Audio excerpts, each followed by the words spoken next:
Hello बच्चों, कैसे आप सब। आई होप आप सब बहुत अच्छे होंगे। आज हम लोग सीखने वाले हैं क्लास 8 के मैथ का चैप्टर 2।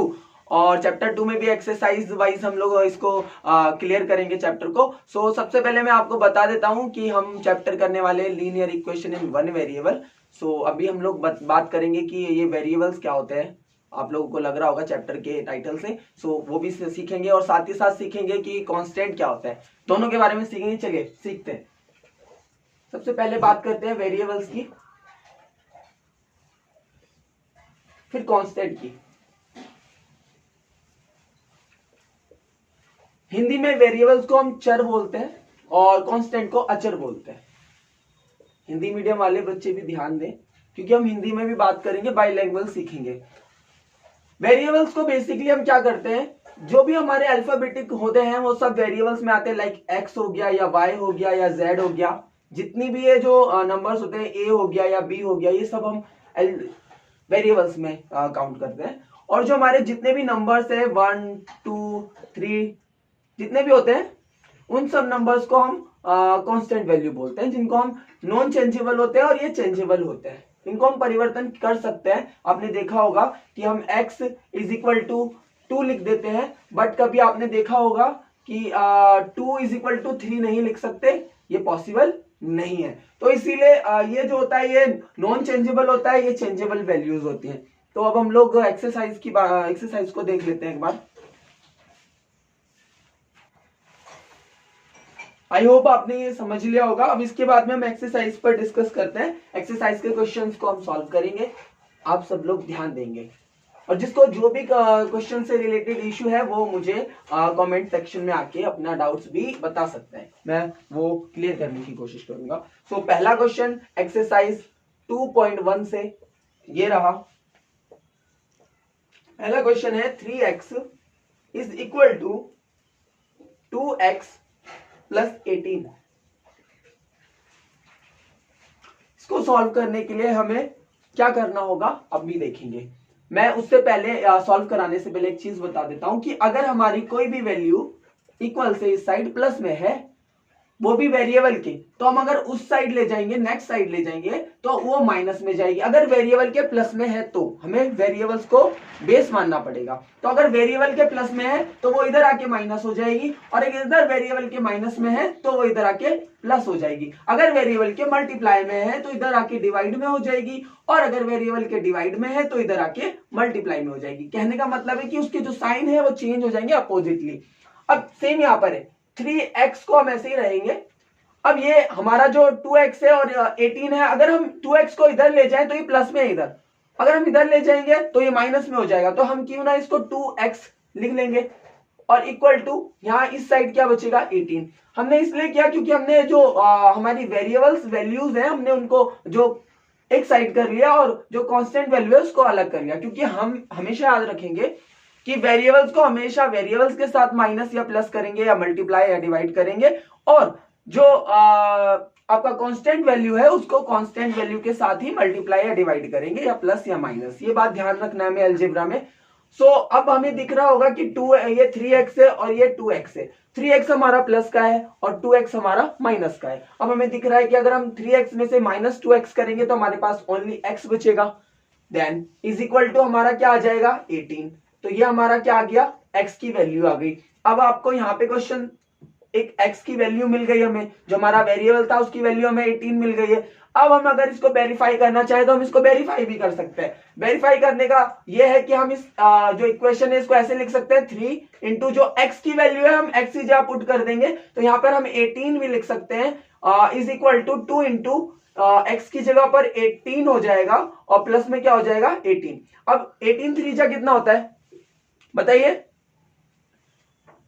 54 होता है, इज इक्वल टू 18 2 जा कितना होता है, 36 होता है, और प्लस में 18 को और ऐड करेंगे तो ये 54 आ गया। और ये हमारा 36 और 18 भी कितना होता है 54 आता है। तो प्यारे बच्चों यहां पर हमें क्या प्रूफ हुआ कि LHS इक्वल टू है हमारे RHS के। मतलब कि हमने ये प्रूफ भी कर दिया कि हमारी left hand side right hand side के इक्वल है। आई होप आपको ये वाला क्वेश्चन समझ में आया होगा। अब हम नेक्स्ट क्वेश्चन डिस्कस करते हैं। ठीक है बच्चों, फर्स्ट क्वेश्चन आपको समझ में आ गया होगा। अब हम सेकंड क्वेश्चन डिस्कस कर लेते हैं। पहले मैं इसको रफ कर लेता हूं, फिर आपको मैं सेकंड क्वेश्चन भी समझाऊंगा। देखिए, जब तक हमारे लिए कॉन्सेप्ट क्लियर ना हो तब तक हमें वो क्वेश्चन समझ में नहीं आता, तो हमें प्रैक्टिस भी जरूरी है। मैंने आपको ये क्वेश्चन सॉल्व कराया, आपको घर से भी प्रैक्टिस करना है इसको। और अगर फिर भी आपको नहीं आता है तो आप मुझे बताएंगे कमेंट सेक्शन में आके कि आपको कहाँ प्रॉब्लम आ रहा है। मैं ट्राई करूंगा कि उस प्रॉब्लम्स को सॉल्व करूं। क्वेश्चन नंबर 2 देखते हैं बेटा, तो ध्यान देंगे आप लोग। क्वेश्चन नंबर 2 है हमारा 5t minus 3 is equal to 3t minus 5। बेटा ये बहुत इजी क्वेश्चन है। मुझे लगता है ये उससे भी ज्यादा इजी है। सो यहाँ पे हमें दिख रहा है कि ये हमारा जो टर्म्स है ये हमारा वेरिएबल्स के टर्म्स है, ये भी वेरिएबल्स के टर्म्स है, ये हमारे कांस्टेंट वैल्यू के टर्म्स है। सो कांस्टेंट जो टर्म्स है उनको एक साइड ले लेंगे और जो वेरिएबल के टर्म्स हैं उनको एक साइड ले लेंगे। तो हमारे ऑलरेडी 5t यहाँ पर है, क्यों ना हम 3t को इक्वल से इस साइड ले आए। तो मैंने बताया था यहाँ पर ये माइनस इसके साथ है, प्लस में है, तो इधर आके किस में आ जाएगी, माइनस में 3t हो जाएगा। वेरी गुड, यहां तक समझ में आ रहा होगा। माइनस का 5 यहां तक ऑलरेडी पहले से ही है यहाँ पर। सो अभी अगर 3 को अगर हम माइनस के 3 को इक्वल में इससे इस साइड लाएंगे तो ये किस में हो जाएगा, ये हो जाएगा प्लस का 3। यहां तक आपको समझ में आया होगा। अब 5t में से 3t को माइनस कर देंगे तो हमारा कितना हो जाएगा बेटा, हमारे पास बचेगा 2t। फिर 5 माइनस का है, 3 प्लस का है, तो माइनस के 5 में से अगर हम प्लस का 3 ऐड करेंगे। सो आपको मैंने बताया ही है कि जब माइनस में से प्लस होता है ऐड तो माइनस हो जाता है जो। सो 5 में से जब 3 होगा तो माइनस का क्या बचेगा बेटा, 2। यहां तक आपको समझ में आ रहा होगा। अब हमें एक चीज दिख रहा है कि हमारे t के मल्टीप्लाई में 2 है, मतलब t का कोफिशिएंट 2 है, और जो मल्टीप्लाई में होता है वो इक्वल से इस साइड आने के बाद में डिवाइड में आ जाता है। सो t हमारा जब बचेगा तो t माइनस का 2 ऑलरेडी है और ये वाला भी 2 इसके अपॉन में आ जाएगा। सो 2 से 2 हम 1 टाइम कट कर लेंगे तो t इज इक्वल टू आ जाएगा हमारा माइनस का 1। इसके बाद हम माइनस की 1 की वैल्यू को पुट करके इसमें इस क्वेश्चन को वेरीफाई भी कर सकते हैं। ये आप खुद करेंगे, ठीक है, ये आपके लिए होमवर्क में है। सो ये आप खुद करेंगे। यहां तक t की वैल्यू हमारी माइनस की 1 आ जाती है। ठीक है, मैं अभी आपको क्वेश्चन नंबर 3 डिस्कस कराता हूं, आप एक बार इसको भी देख लीजिए। चलिए क्वेश्चन नंबर 3 डिस्कस कर लेते हैं। मैं पहले इसको इरेज कर देता हूं, फिर आप लोगों को क्वेश्चन नंबर 3 समझाता हूं। कुछ बच्चे बोलते हैं मैथ बहुत टफ होता है। मुझे लगता है कि अगर हम प्रैक्टिस करें तो मैथ बहुत ज्यादा टफ नहीं है और बहुत इजी सब्जेक्ट होता है मैथ, अगर हमें इसे ढंग से इस पर कमांड कर ले तो हमारा क्वेश्चन नंबर 3 है 5x plus 9 is equal to 5 plus 3x। Same वही होगा जिसे अभी मैंने समझाया, जस्ट लाइक वही है। सो यहाँ पर भी हमें x के टर्म्स 5x है, ये 3x है, और ये 9 है और ये 5 है। क्यों ना हम वेरिएबल्स को एक साइड और कांस्टेंट वैल्यूज को एक साइड कर लेते हैं। तो 5x हमारा ऑलरेडी यहाँ पे है, क्यों ना हम 3x को यहाँ पर प्लस में 3x इधर ले आएंगे तो माइनस का 3x हो जाएगा। क्या ये बात आपको समझ में आती है? सो यहाँ पे ऑलरेडी 5 है, क्यों ना हम 9 हमारा यहाँ पर प्लस में इधर लाएंगे तो क्या हो जाएगा, माइनस का 9 हो जाएगा। ठीक है, अब 5x में से अगर हम 3x को माइनस करेंगे तो बेटा कितना बचेगा, 2x बचेगा। कितना बचेगा, 2x। Very good. सो अब यहाँ पर हमें क्या दिख रहा है, प्लस का 5 है और माइनस का 9 है। अब 9 यहाँ पे बड़ा दिख रहा है। सो 9 में से अगर हम 5 को माइनस करेंगे, क्योंकि यहाँ पे माइनस की वैल्यू ज्यादा है, तो अगर हम माइनस करेंगे तो माइनस ही आएगा। माइनस 9 में से 5 को माइनस करेंगे तो कितना आ जाएगा हमारा, माइनस का 4 आ जाएगा, क्योंकि 9 है हमारे पास माइनस का, प्लस का हमारे पास 5 है। सो अगर हम माइनस करेंगे तो कितना आ जाएगा, 4। x इज इक्वल टू हो जाएगा हमारा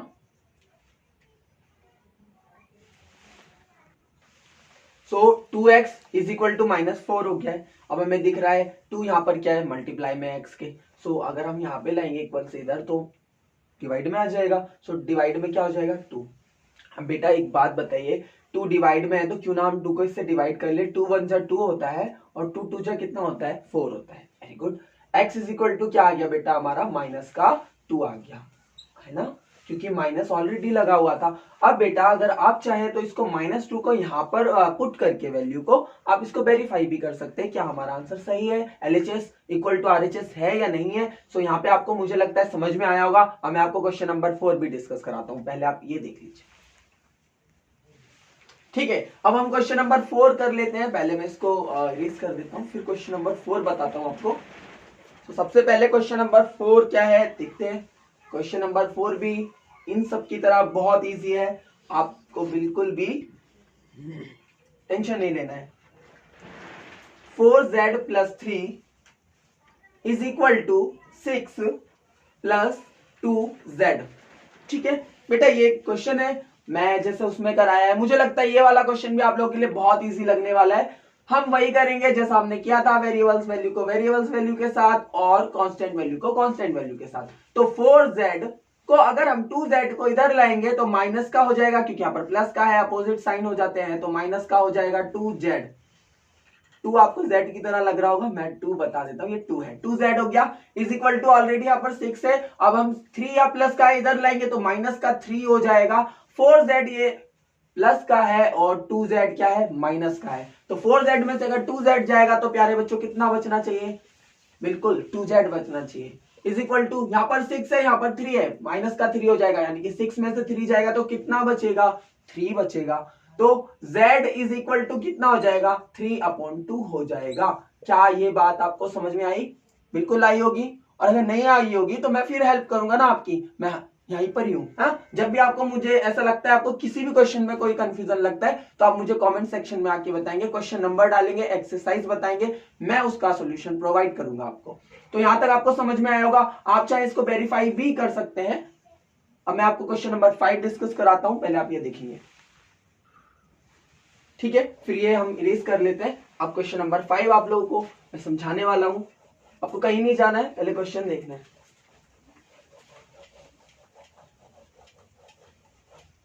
मुझे लगता है आप लोगों को समझ में आ रहा होगा।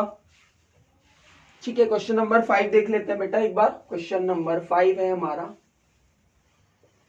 क्वेश्चन नंबर 5 क्या बोलता है, क्वेश्चन नंबर 5 बोल रहा है कि वो 2x है और उसके साथ माइनस का 1 है, इज इक्वल में 14 है और 14 के साथ माइनस का x है। मतलब ये हमारा 2x और ये भी x का टर्म्स है, ये हमारे कांस्टेंट वैल्यूज हैं, इनको एक साइड लेंगे। 2x पहले से ही है, 2x को 2x रहने दीजिए, यहाँ माइनस का x है, इधर लाएंगे तो ये प्लस का x हो जाएगा। इज इक्वल टू ऑलरेडी 14 है, -1 को इधर लाएंगे तो वो +1 हो जाएगा। ठीक है, तो 2x और x कितना आता है, 3x हो जाता है, क्योंकि दोनों पॉजिटिव हैं। सो यहाँ पर भी दोनों वैल्यू पॉजिटिव है, तो 14 और 1 कितना होता है, 14 और 1 15 होता है बच्चे। अब x is equal to x के मल्टीप्लाई में 3 है, तो अगर इधर लाएंगे डिवाइड में आ जाएगा, 15/3 हो जाएगा। बेटा 3 का टेबल आप सबको आता होगा, आई एम जस्ट किडिंग, आप सभी को ही आता होगा। 3 1 जा 3 और 3 5 जा कितना होता है, 15 होता है ना। तो x इज इक्वल टू कितना आ गया, 5 आ गया। अब आपको लग रहा होगा कि सर वेरीफाई करवा के भी दिखा दीजिए, चलिए वेरीफाई करके देख लेते हैं। तो सबसे पहले हम x की वैल्यू कितनी आई हमारी, 5 को हम इस इक्वेशन में पुट कर लेते हैं, तो 2 इंटू क्या हो जाएगा हमारा, 5 हो जाएगा, माइनस का 1 हो जाएगा, इज इक्वल टू 14 माइनस में क्या आ जाएगा, 5 आ जाएगा बेटा। 5 2 जा कितना होता है बेटा, 5 2 जा 10 होता है, माइनस का 1 हो गया, इज इक्वल टू 14 में से 5 जाएगा कितना बचेगा, 9, और 10 में से 1 जाएगा, ये भी 9 बचेगा, 9 इज इक्वल टू 9 आ गया। इसका मतलब क्या, इसका मतलब LHS इज इक्वल टू क्या है, RHS, मतलब right hand side equal to है left hand side is equal to है राइट हैंड साइड, दायां पक्ष बराबर है बायां पक्ष। हिंदी मीडियम वालों के लिए भी देखिए, लैंग्वेज कोई मुझे नहीं लगता आपके लिए फाउंडेशन क्रिएट करेगी, आपको हिंदी और इंग्लिश दोनों में समझना चाहिए। मैं बोल हिंदी में ही रहा हूं, और अगर फिर भी आपको अगर ऐसा कुछ लगता है, कोई कंफ्यूजन है, तो आप मुझे कमेंट सेक्शन में बता सकते हो। क्वेश्चन 5 तक हम लोगों ने डिस्कस कर लिया है।